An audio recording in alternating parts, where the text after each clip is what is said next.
Ерөнхий сайд учрал 2500 тонн нөөц юм ах. Ер нь хайгаад байгаа юм байна. Таны хувьд одоо нөөц юм ах эддэг үү танах? Хайгаад байгаа гэдэг чинь юу вэ? 2500 тонн. Нөөц юмхнаас тутсан гэдэг шүү дээ. Харин тийм л мэдээлэл явж байна л тэгээд одоо засгийн газрын хуралдаан дээр энэ асуудлыг танилцуулах юм шиг нөөц юм ахны одоо нөхцөл байдал яг ямар замаар орсон. За үнэхээр өчтөрөөс мэдээллүүд явж илээ шүү дээ. Хуулийн дагуу сонгон шалгуулалт ороод нөөц юм ахаар иргэдийг хангах үүрэг хүлээсэн. Аж ахуйн нөхцөл хуулийн дагуу авсан л гэдэг хэлж шүү дээ. Одоо яг засаг дээр танилцуулах бах ээлжид бус.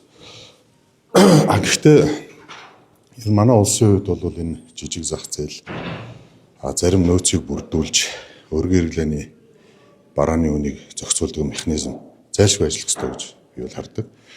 Мах хэлсэн чихэр цагаан будаа гурил гэдэг юм даа. Өргөн хэрэглээний гол бараанууд шүү дээ. Яагаад тэгэхээр энэ өргөн хэрэглээний барааны үн саяны одоо мах гурил цагаан будаа хэлсэн чихрийн үнийн өсөлтөнд хамгийн түрүүнд нэрвэгддэг хүмүүс бол ахмадууд, тэтгэврийн ахмадууд.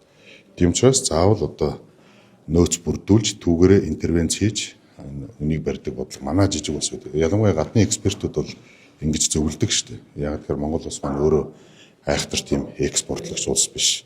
Инфляцийг барихад бас амаргүй. Гол нь энэ үнийг өөргөддөг. Энэ зүйлийг барих зүйл маань бол яхаар байхгүй. Нөөц түүгээрээ интервенц хийж махны үнийг барьдаг байх хэрэгтэй механизм. Энэ механизм нь яг зөв ажилласан уу? Ар үрээ хаалгаар тэр махыг одоо наашин цааш нь болгосон уу юу? Хууль зүйчний байгууллага шийдэх ёстой. Түүнээс бид нар энд өөд ихсэн байна, автсан байж тээ. Эсвэл тэр одоо удирдах байгаа. Ер нь бол орон нутг нэгжийн хуулиар орон нутг энийг бүрдүүлдэг шүү дээ нөөцийг тийм ээ.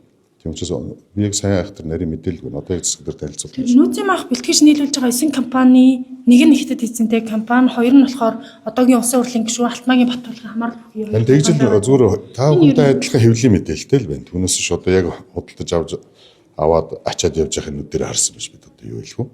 Тэгэд эзэнтэй компани Монголын нийслэлчүүд идэх махыг бэлтэж байгаа нь ер нь хэр зөв зүйтэй. Одоо хуулиар очих юм хятадн авч болдго юм, Орос нь авч болдго юм тэрийг санагдахгүй байна. Тийм учраас гэхдээ энэ бол манай улсад байх ёстой зайлшгүй механизм бол нөөц бүрдүүлээд түүгээр интервенц хийж үнийг барьдаг энэ механизм байх ёстой. Танах нөөцийн мах хэрэгэлдэг үү? Би одоо хөдөөний хөдөөнөөс нэг энэ адуутай дэлгэрнээс л ирдэг шүү дээ. Ямбатар даргаыг та ер нь хэрэг ажилласан гэж. Ямбатар дарга сайн ажилласан шүү. Эхнээс болоод энэ зарим зүйл дээр сайн л байсан. Гэтэ одоо та бүхэн анзаарч бол жишээлбэл Инх Батгай Twitter дээр жирэгцсэн байсан шүү дээ. Чухал одоо төсөл прожект хэрэгтэй юу эсвэл аимшигтай үнэтэй прожект хэрэгтэй юу гэдгийг ялах хэрэгтэй гэдэг шиг. Одоо зарим одоо нийслэлээс хэрэгжүүлж байгаа проектууд чухал гэхдээ айхтар үнэтэй байсан болохгүй шүү дээ. Тийм ээ. Энэ дээр нь хууль зүйчний байгууллагууд санхүү мөнгө хэрэгжилтэн дээр хяналт тавьж ажиллах хэрэгтэй. Зарим одоо хурдны зам хэрэгтэй нүнэн. Гэхдээ тэр нь айхтар үнэтэй байл бид нэр 10 төгрөгийн нэмийг 1000 төгрөгөөр бариадгүй гэдэж болохгүй шүү дээ. Гэсэн байсан шүү дээ. Өнөөдрийн Монгол Ардын намын бүлгийн урал дээр дараагийн хотын дараа би бүлгийн урал дээр сая нэг гадны байгууллагын тоолцоод бүлгийн урал дээр суусангүй. Сая Дэлхийн банкнаа бид нар энэ тэтгэврийн реформ шинжил хийх тал дээр Дэлхийн банктай бид нар хамтарч ажиллаж байгаа. Яг өнөөдөр бид нар хурал тоглочихсон байсан. Гаднаас хүмүүс ирчихсэн учраас бүлгийн урал дээр би орж амжсангүй. Ирцэндээ бол орчихсон байсан. За баярлалаа.